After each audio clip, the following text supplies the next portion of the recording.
السلام علیکم، city 5 news سے میں ہوں نادر خان۔ ملک بھر کی طرح ستیانہ بنگلہ میں بھی 5 اگست یوم استحصال کشمیر کے حوالے سے ریلی نکالی گئی، جس کی قیادت chairman Satiana welfare foundation Qamar Rajput اور ووکیشنل ٹریننگ انسٹیٹیوٹ کے پرنسپل غضنفر عباس نے کی۔ مقبوضہ کشمیر میں بھارتی محاصرے کے 3 سال مکمل، بھارت نے 5 اگست 2019 میں کشمیریوں پر مودی سرکار کی طرف سے ظلم و بربریت پر شرکاء نے نعرے بازی کی۔ یوم استحصال کشمیر انسانی حقوق سلب کرنے پر منایا گیا۔ پرنسپل غضنفر عباس نے شرکاء سے خطاب کرتے ہوئے کہا کہ ہم پہلے بھی کشمیری بہن بھائیوں کے ساتھ تھے اور آج بھی ساتھ ہیں۔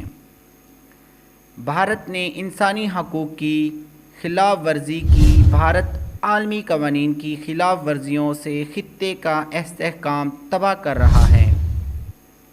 پاکستان نے کشمیریوں کی آواز کو عالمی سطح پر بلند کیا اور کرتے رہیں گے۔